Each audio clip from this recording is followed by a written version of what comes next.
Damos gracias al Señor por seguir aquí en su palabra, amén, porque lo que estudiamos es la palabra de Dios. Hemos hecho este ciclo de estar dando los evangelios sinópticos, donde hemos podido recorrer ya el nacimiento de Cristo, su genealogía, cómo empezó su ministerio. Y hoy vamos a comenzar con el ministerio de Jesucristo en Galilea. La región de Galilea se encontraba la casa de Jesús y gran parte de los tres primeros evangelios, Mateo, Marcos y Lucas, que son los evangelios sinópticos, porque ven a Jesucristo, ¿cierto? Ven hechos muy parecidos los tres, pero con distintas a veces detalles, ven cosas diferentes. Galilea, si ustedes se dan cuenta, era una región, una provincia de Galilea, y aquí, ¿saben qué es eso, no? Algo que se nombra muchas veces en la Biblia. El mar de Galilea. Bien, pastor. Una estrellita para el pastor. Una estrellita ahí en la frente. El mar de Galilea, ¿cierto? Donde también se le llama lago. A veces aparece en la Biblia como lago. Lago, mar. Y Jesucristo en esta provincia habían ciudades muy conocidas como Nazaret, como Capernaum. ¿Lo ha escuchado? Ahora que se llama Jesús de Nazaret. Galilea también es citado como lugar donde Jesús realizó muchos milagros.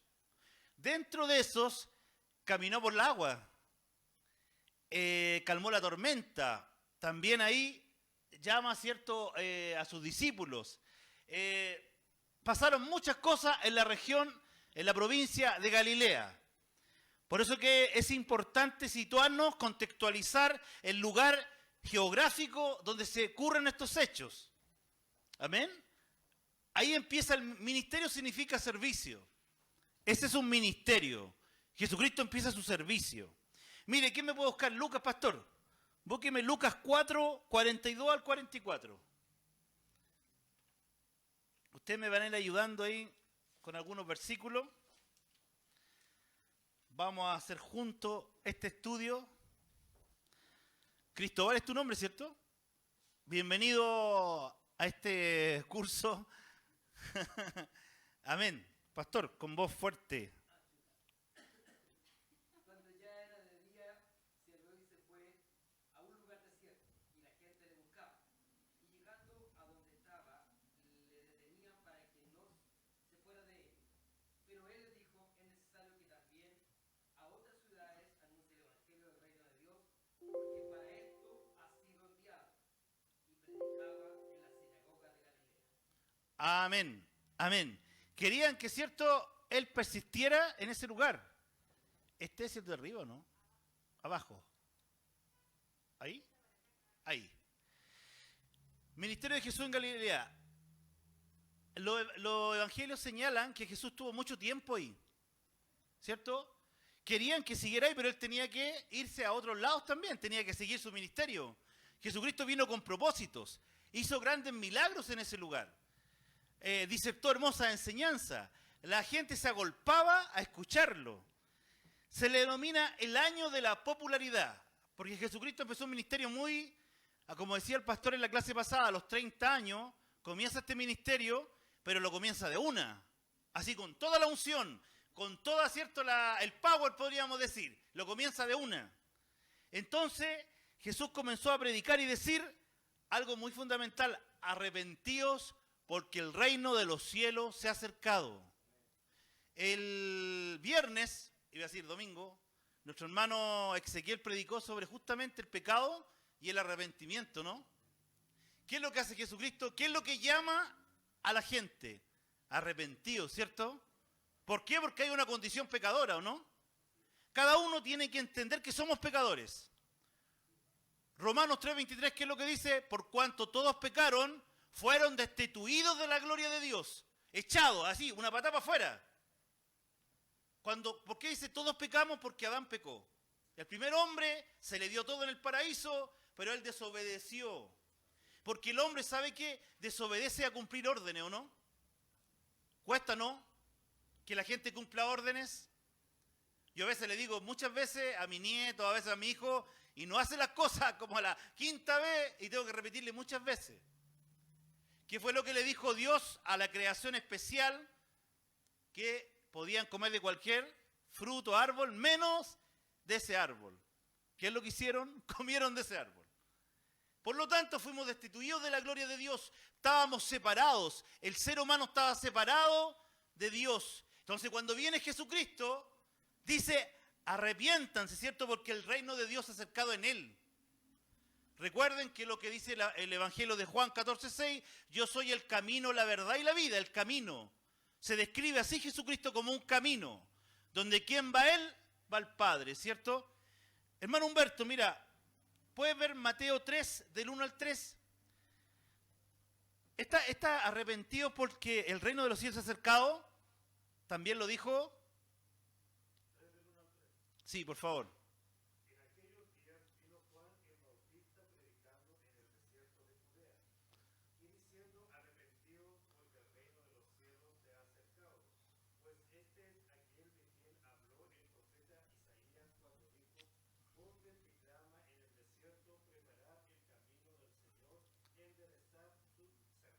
Amén. ¿Qué decía Juan el Bautista? Arrepentidos porque el reino de los cielos se ha acercado. Él se refería a Jesucristo. Y Jesucristo también, mire, en Mateo 4:17, no sé quién me puede leer Mateo 4:17, en Pastora Elsa.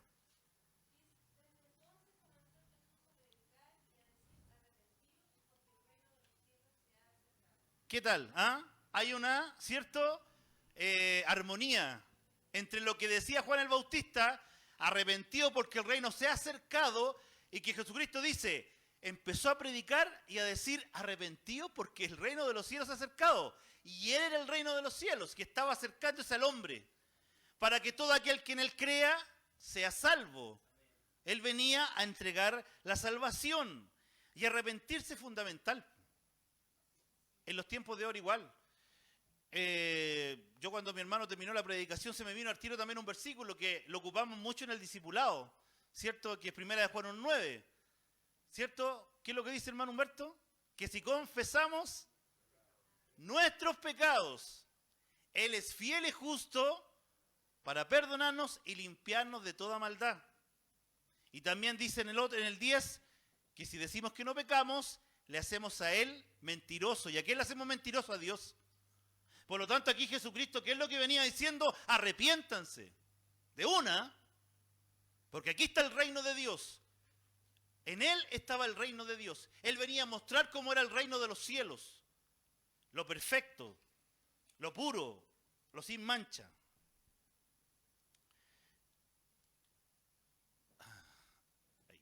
Ahí. Aquí también Él empieza a llamar a los apóstoles. Aquí llamados para salvación, los llama para salvación y también los llama para servicio. En Lucas 6, 12 al 15 dice, en aquellos días él fue al monte a orar y pasó la noche orando a Dios. ¿Qué le parece eso, hermano? Yo reflexionaba de esto. Dice que Jesucristo fue a orar y pasó toda la noche orando. Orando al Padre, ¿cierto?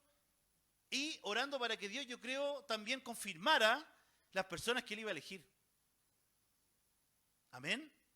Confirmar a las personas que iba a elegir. Dice que cuando era de día, llamó a sus discípulos y escogió a 12 de ellos, a los cuales también llamó apóstoles. ¿Qué es lo que es un apóstol?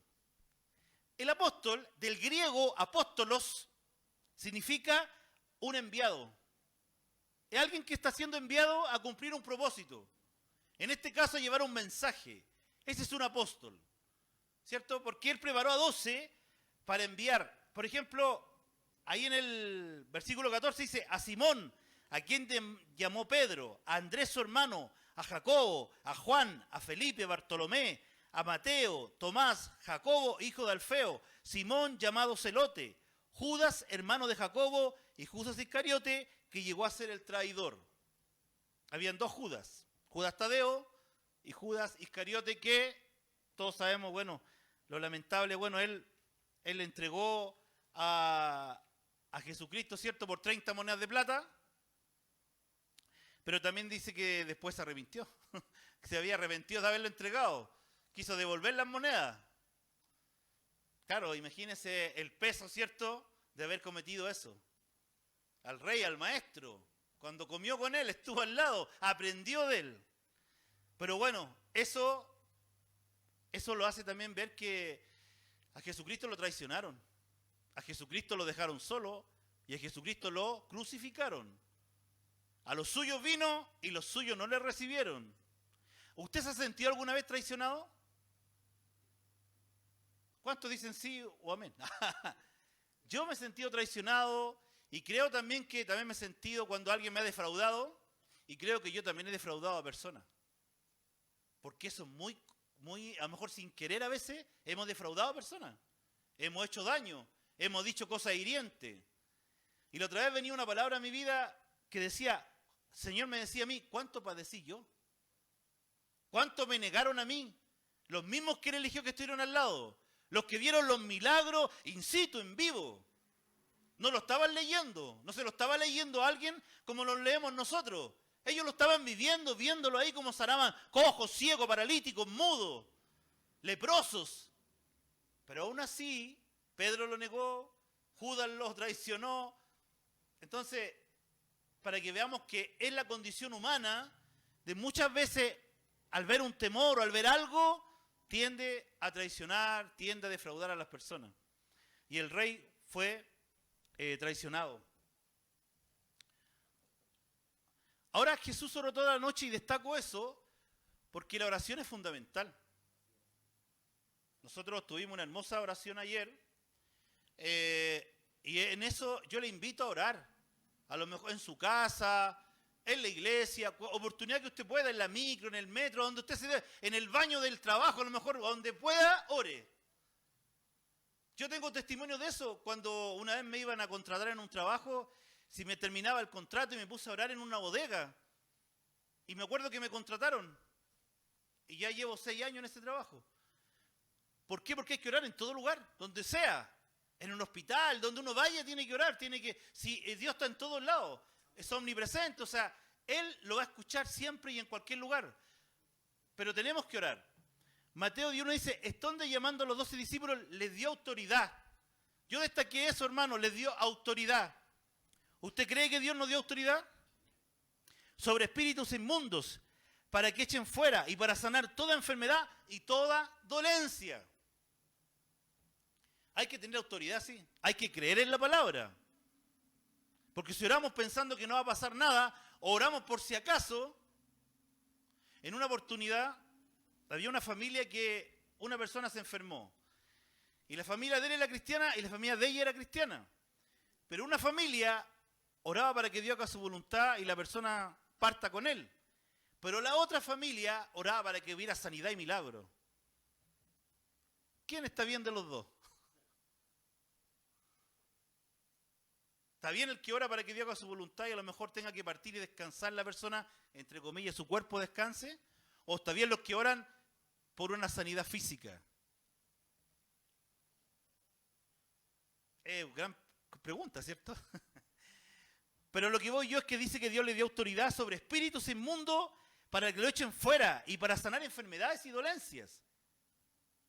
Marcos 13, 15 dice, después subió al monte y llamó así a los que él quiso y vinieron a él. Y estableció a los 12 para que estuvieran con él y para enviarlos a predicar. Aquí fíjese que en Mateo dice que les da autoridad para sanar, para echar fuera demonios, pero en Marcos dice que también, aparte de la autoridad, lo envía a predicar.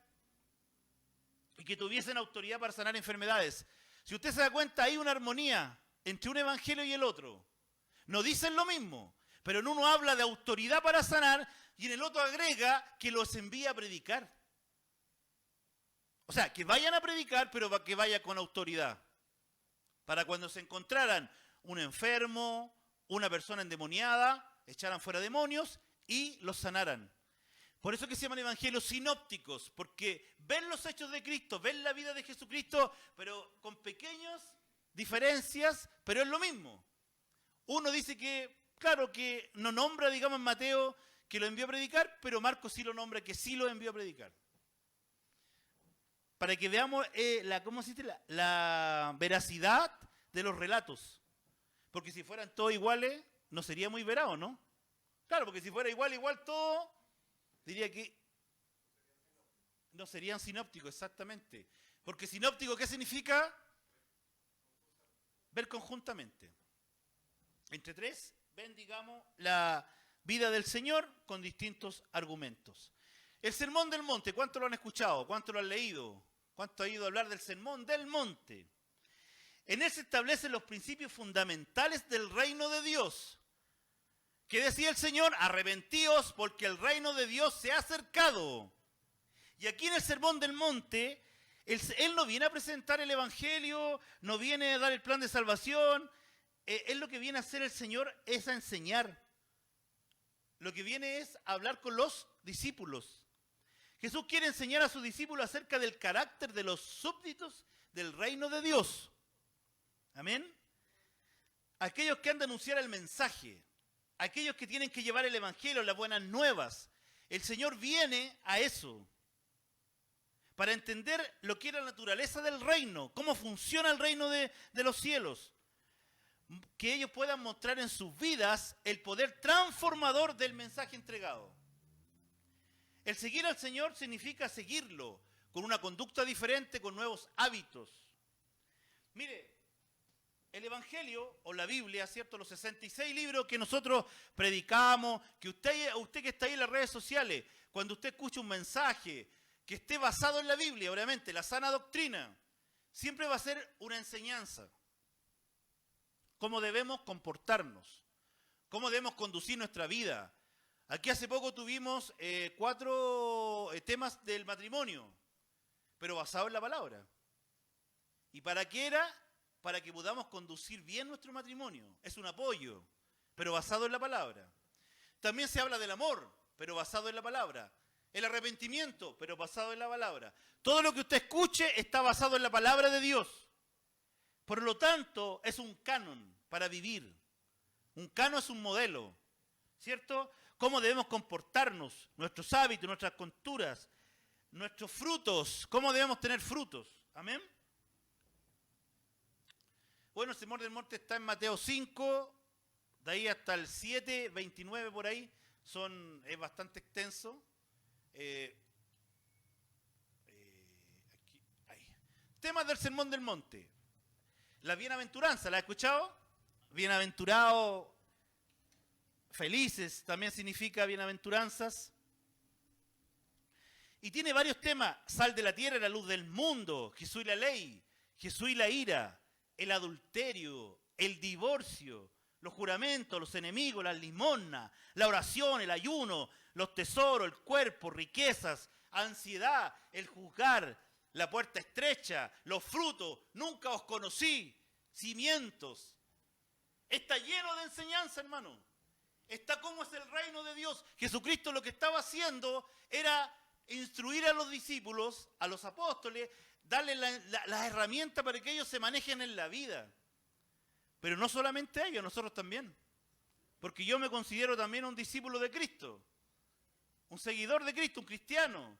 Usted también, por lo tanto, esto también nos sirve a nosotros.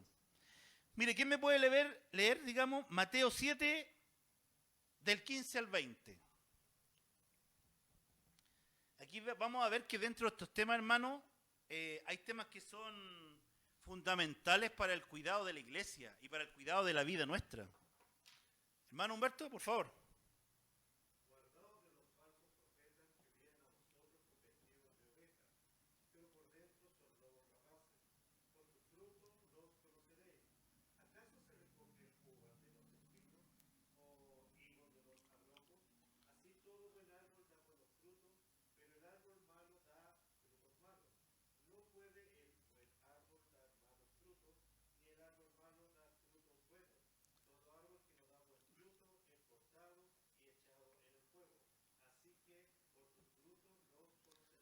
Amén.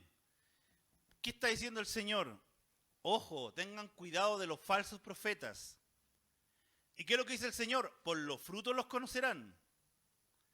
¿Cómo podemos conocer a alguien si es un hombre de Dios, una mujer de Dios, viendo los frutos que da?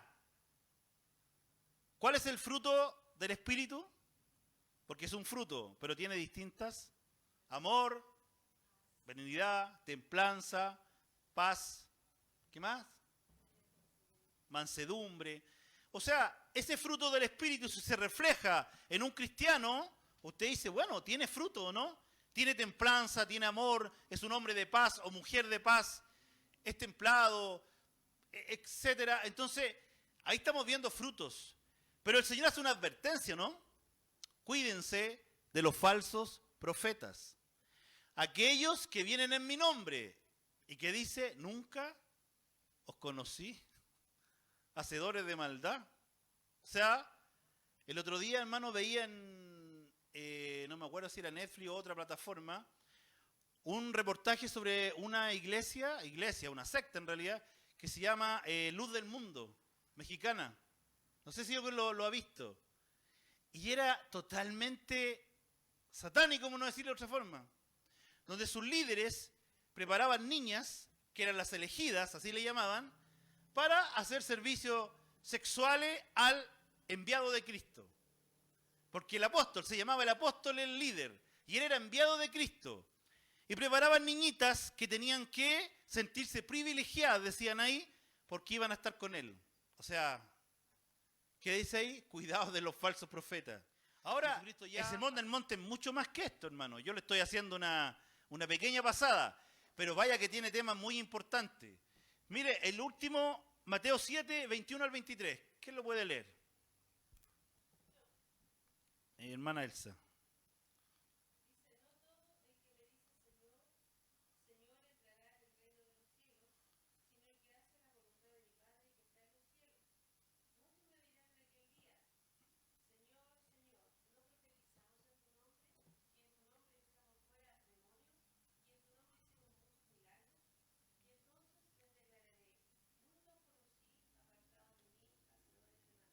¿Qué tal? Este tipo de la luz de vida que yo miraba, tiene un tremendo ministerio, tiene una iglesia en Estados Unidos gigante, en México, y decía, yo miraba al tipo que salía, y él es apóstol, el hijo de apóstol y el nieto de apóstol. Ellos han ido sucediendo así como los reyes, así, y yo miraba a los tipos que son carismáticos, abusan de la ignorancia de las personas, y lo que dice ahí clarito, advierte el Señor, ¿cierto? Hacedores de maldad, yo nunca los conocí y muchos me dirían, ¿cierto? En tu nombre hicimos muchas cosas, lo que decía Humberto, mi hermano. Hay muchas personas que usan el nombre de Dios para sacar plata a la gente, para estrujar a las personas, para engañar a las personas, para ofrecerle cosas que no son, para decirle que Dios te va a dar esto, si tú das esto. No es así. No es así. Por lo tanto, Dios lo dejaba muy claro en ese momento. Ahora, la bienaventuranza, ¿cierto? Los beneficios de vivir como ciudadanos del reino de Dios. Recuerda que somos, ¿cierto? Tenemos una nacionalidad del reino de los cielos. Amén. Las lecciones de la sal y la luz. Somos la sal de la tierra, la luz del mundo. Los efectos de la vida cristiana sobre el mundo. Son temas maravillosos, hermano. ¿Cómo debemos ser nosotros? ¿Debemos ser sal de la tierra? ¿Debemos ser luz del mundo o debemos ser oscuridad? Nosotros tenemos que ser la luz donde estemos, en el trabajo, en nuestra familia, en nuestros vecinos, en el lugar que nosotros nos vamos dando vuelta. La verdadera justicia, el cumplimiento de la ley, eso lo va abarcando todo el Sermón del Monte, acerca de la ira, el adulterio, hermano. Para los que somos casados es fundamental ser fieles, porque así nos dañamos nuestra relación, nos dañamos nuestro amor, no dañamos al otro que está al lado nuestro y nos dañamos nosotros también. Amén. Porque eso lo hacemos ante Dios. Las preocupaciones cristianas, ¿cierto? Cuando servimos a Dios con motivos sinceros, etcétera. Hay mucho que abarcar en el Sermón del Monte. Lo invito, obviamente, a seguir buscando, porque esto es para que usted busque la palabra del Señor. Amén. Ahora aquí me quiero detener en esto. La piedad sin hipocresía y sin vanagloria. Dice Mateo 6, del 3 al 4. Mas cuando tú des limosna, no sepa tu izquierda lo que hace tu derecha, para que sea tu limosna en secreto, y tu Padre, que te ve en lo secreto, te recompensará en público. Mire, esta cosa de la autorreferencia, cuando alguien se para a decir lo que da. Jesucristo hacía una crítica a los fariseos dentro de todas las críticas que le hacía.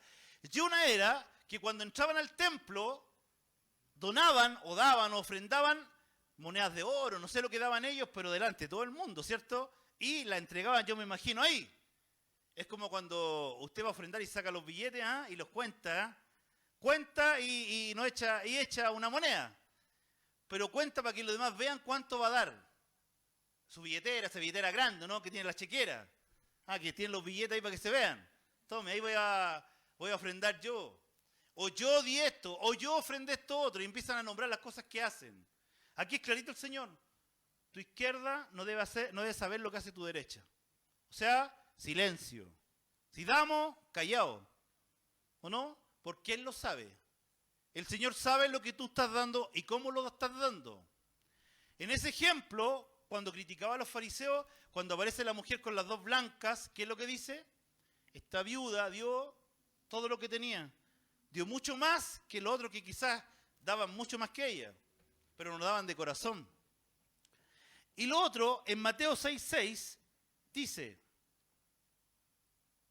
pero tú cuando ores, entra a tu habitación, cierra la puerta y ora, porque ora a tu Padre que está en secreto, y tu Padre que te ve en secreto te recompensará.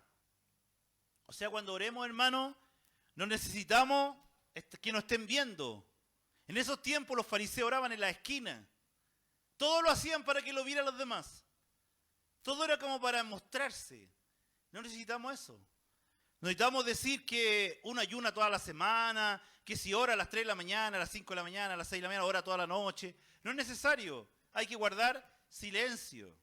Y así el Señor nos va a recompensar. ¿Amén?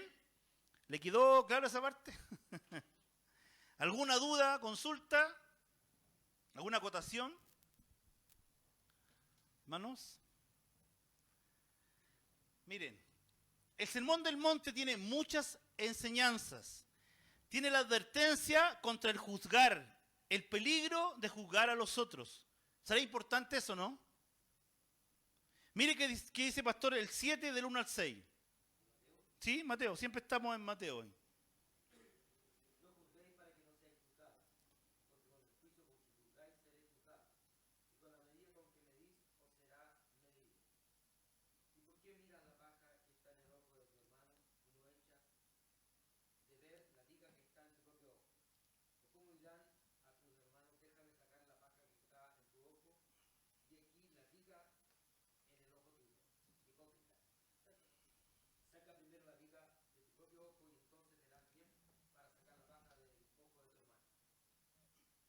No deis lo santo a los perros, ni echéis vuestras perlas delante de los cerdos, no sea que las pisoteen y vuelvan y os despedacen. Amén. No hay que estar mirando, ¿cierto?, la paja en el ojo ajeno. Si uno no se mira a uno mismo. Porque somos buenos para criticar. En general somos buenos para criticar. Criticamos todo. Cuando la iglesia hace un evento, hace algo, nos llega el que dice, yo lo hubiera hecho mejor, ¿o no? Ah, o yo haría esto, o yo haría esto otro. Y resulta que no hay que andar juzgando a las personas, sino que guardar silencio. También aquí se habla de la invitación a la oración, los dos caminos, el árbol y su fruto, la importancia de la práctica sincera de las verdades espirituales.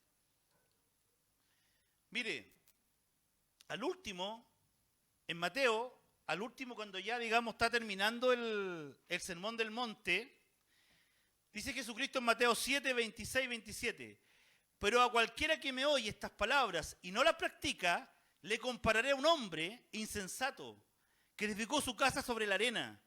Descendió la lluvia, vinieron los ríos, soplaron vientos y dieron con ímpetu contra aquella casa y cayó y fue grande su ruina. Ojo, fue grande su ruina. Amén. ¿Por qué? Porque Jesucristo nos dice que tenemos que edificar en la roca, que es Él, no en la arena.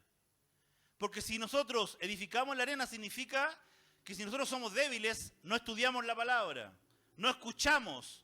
Porque muchas veces nosotros escuchamos la palabra, pero no la atesoramos, no la entendemos. Entonces simplemente nos entra por un oído, como dicen vulgarmente, y nos sale por el otro. Y entonces, ¿qué es lo que pasa? Viene cualquier viento de doctrina y nos bota. Y como decía Humberto acá, nos da vuelta el tiro. Entonces, tenemos que estar cimentados, ¿cierto? Porque dice, cualquiera que me oye estas palabras y no las practica. O sea, está llamándonos a practicar todo el Sermón del Monte. Todos esos temas, el Señor nos llama a practicarlo. ¿Qué le parece? Una buena reflexión, ¿cierto? Debemos practicarlo. Ahí está Jesucristo, ¿cierto? En el Sermón del Monte. Concluye el Sermón del Monte con la siguiente declaración. Y cuando terminó Jesús estas palabras, la gente admiraba su doctrina. Lo admiraba, ¿cierto? Porque la enseñanza, como quien tiene autoridad. Y no como los escribas o los fariseos y todas las sectas que habían en ese tiempo, todos los hombres políticos, los religiosos, sino que el Señor estaba dando, imagínense todos los temas que Él hablaba, que son para conductas de vida, son para poder tener una vida conforme al corazón de Dios. Si usted o yo o usted que está en las redes sociales quiere tener una vida conforme al corazón de Dios, lea Mateo 5, del 5 al 7, lea todo el Sermón del Monte, porque eso es para usted y es para mí. Todo lo que Jesucristo predica ahí. Eso es fundamental. Ahora el Señor ya había ganado, ¿cierto?, mucha popularidad. Jesucristo ya se conocía en todos lados. Aumenta también su trabajo hacia los demás.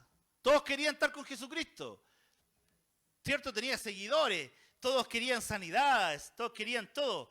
Dice Marcos, nos relata que se levantaba muy temprano el Señor, aún oscuro. Mire, y oraba a su Padre ya que Él sabía la dependencia que tenía que tener. El Señor sabía que dependía del Padre. Y Él oraba muy de mañana, muy oscuro. ¿Cuánto más nosotros, cierto? Dependemos de Dios, ¿no? Porque yo cuando tomo decisiones en base a lo que yo creo, a lo que pienso, me equivoco. Pero cuando oramos al Señor y esperamos que Dios nos hable, porque muchas veces también oramos y no escuchamos a Dios, pues. Oramos como que le estamos imponiendo a Dios. Señor, tienes que hacer lo que yo digo y no escucho la respuesta de Dios. Pero a lo mejor el Señor me está diciendo, no, pues, yo no quiero eso para ti. Pero yo soberbio, no, pues que es así como yo te estoy pidiendo, ¿no? O sea, si yo te pido esto, tiene que ser esto. ¿Cuántas veces no hemos querido, he escuchado a hermanos que quieren un trabajo? Pero lamentablemente ese trabajo lo aparta de la palabra, de la obra de Dios. Después no pueden ir a la iglesia. Pero lo pedían, ¿o no? Pero a lo mejor no era lo que Dios quería para uno. Pero uno como es porfiado, ¿cierto? No, pero es que yo quiero eso. Pero es que yo quiero esto otro. Pero es que yo quiero ser hombre. Pero yo quiero ser mujer. Y cuando fracasamos, ¿cierto? Oh, era lo que yo quería. Pero Dios lo quería, ¿o no? Pero a veces Dios sabe lo que nos dice. Ya. Dale nomás, así como al pueblo de Israel cuando quería un rey. ¿Qué le dijo? Ahí está Saúl. Ahí está su rey. ¿Y qué le dijo el profeta? El profeta me acuerdo que le decía, es que no me quieren a mí. No, le dijo, no es que no te quieren a ti, no me quieren a mí. Quieren a alguien visible, quieren un rey. Ahí está el rey Saúl. ¿Qué pasó con Saúl? Desobedeció. Cuando, ¿cierto? En 1 Samuel 15, cuando lo mandó a matar a todos, ¿qué es lo que hizo Saúl? Nada mejor que decir, oye, están buenos estos animales, ahí sacámoslo al rey también, no lo matemos nada. O sea, a la pinta de él, ¿o no? Más encima, si no me equivoco, hizo un sacrificio que no debía haber hecho. Porque él hacía las cosas a la pinta de él nomás. Por lo tanto, se condenó solo. ¿Y cómo terminó la vida de Saúl? Se suicidó, hermano. Él se enterró una espada. Ya no daba más. Ya no daba más por sus propios errores y por su desobediencia. Y eso nos debe servir a nosotros. Nosotros tenemos que orar y esperar que Dios nos guíe. No orar y hacer lo que nosotros queremos. Sino de qué sirve, ¿cierto? Aquí también vemos la sanidad. Jesucristo sana a un leproso. Ustedes saben que la lepra era una enfermedad terrible, ¿cierto? Mortal. Era una bacteria que se comía la carne. Que debe haber sido terrible ver a una persona así. Cómo se le caía a pedazos la carne. E incluso algunos se tapaban con unas vendas blancas como tipo momias, porque era vergonzoso, era contagioso y era socialmente la muerte para una persona. Aquí dice que en Mateo 8, de 2 al 4, vino un leproso y se postró delante de él, diciéndole, Señor, si quieres puedes limpiarme. Mire lo que dice Marcos. Marcos dice, vino a él un leproso rogándole e hincado de rodillas. Uno dice que se postró, se tiró al suelo. Otro dice que se arrodilló, puso una rodilla en el suelo. Y Lucas dice que sucedió que estando él en una de las ciudades, se presentó un hombre lleno de lepra, el cual viendo a Jesús se postró con el rostro en la tierra y le rogó diciendo, Señor, si quieres puedes limpiarme. Si usted se da cuenta, los tres relatan casi lo mismo, con la diferencia que uno ve al leproso tirado en el suelo, con el rostro en el suelo, otro lo ve hincado, otro lo ve postrado, pero es el mismo evento. Pero ahí se da cuenta la veracidad, porque nosotros podemos mirar siempre algo diferente. Porque usted mira a la hermana Karen, a mí me puede llamar la atención que anda con este moñito de colores. A lo mejor el pastor dice, anda de lente. Y a lo mejor el Humberto dice, anda con arito, ¿cierto? Pero es la hermana Karen. Entonces, vemos distintas cosas. Nunca vamos a ver todo lo mismo. Siempre nos vamos a fijar en algo diferente. Entonces, ellos se fijaron en algo diferente, pero era lo mismo. Aquí Dios hace un gran milagro, amén. Mira, aquí también tenemos que Jesús sanó al siervo de un centurión. Fíjense bien en esto, hermano. Aquí donde vemos la veracidad, porque Mateo lo describe de una forma y Lucas lo describe de otra forma. El mismo hecho. Fíjense, Lucas dice que después que hubo terminado todas sus palabras, el pueblo le oía. Entró a Capernaum.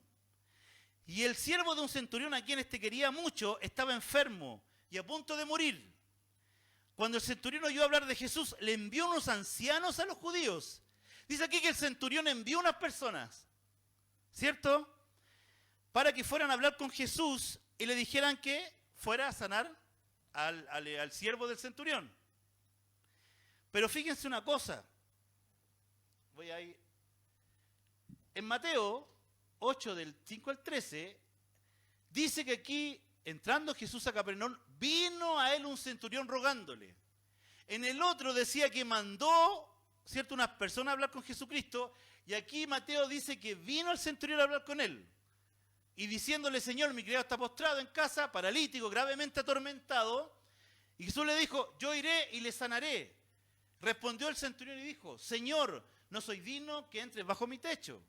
Solamente di la palabra y mi criado sanará. Y aquí el centurión le dice, porque yo tengo soldados, al cual los mando, y ellos hacen caso. Por lo tanto, el centurión reconocía la autoridad de Jesucristo. La autoridad para sanar. La autoridad que tenía Jesús. Jesús queda maravillado por esa revelación de él, del centurión, que era un romano. No era un apóstol, no era un discípulo, era un romano, un centurión. ¿Y qué es lo que dice el Señor? De cierto digo que ni aún en Israel he hallado tanta fe como la de este centurión. Amén. Pero vemos que al final los dos dicen exactamente el mismo relato, pero lo ven de distintas formas. Lo relatan de distintas formas, pero es igual. Qué maravilloso, ¿cierto? Aquí Jesús sana a la suegra de Pedro. Jesús ya está embalado en su ministerio, haciendo milagros, ¿cierto? Declarando por palabra, predicando el evangelio, enseñando. Está desatado a su propósito, su ministerio, que fue así de una, súper rápido. ¿Cierto? Vino Jesús a la casa de Pedro y vio a la suegra de este postrada en cama con fiebre. Y tocó su mano y la fiebre la dejó. Ella dice que se levantó y le servía, al tiro, le servía al Señor. Y cuando llegó la noche trajeron a él muchos endemoniados, dice aquí, mire, y con la palabra echó fuera a los demonios y sanó a todos los enfermos. Aquí habla que sanó la suegra de Pedro y después sanó a un montón de endemoniados. ¿Cómo tienen que haber llevado gente, cierto? Imagínense, es como decir, miren, ahí está Jesucristo en esa casa sanando gente. Llevemos paralíticos, ciegos, mudos, leprosos, enfermos, de todo tipo de enfermedades. Endemoniados, lo que sea. Para que se cumpliese lo dicho por el profeta Isaías, cuando dijo, él mismo tomó nuestras enfermedades y llevó nuestras dolencias. Declarando, ¿cierto?, que Jesucristo es el Señor, el Rey de Reyes el profeta, el rey, el sacerdote. Amén. Este estudio bíblico sobre el Evangelio sinópticos y los esperamos en la próxima clase. Dios les bendiga mucho, hermano, a usted que está en las redes sociales y a los que están aquí.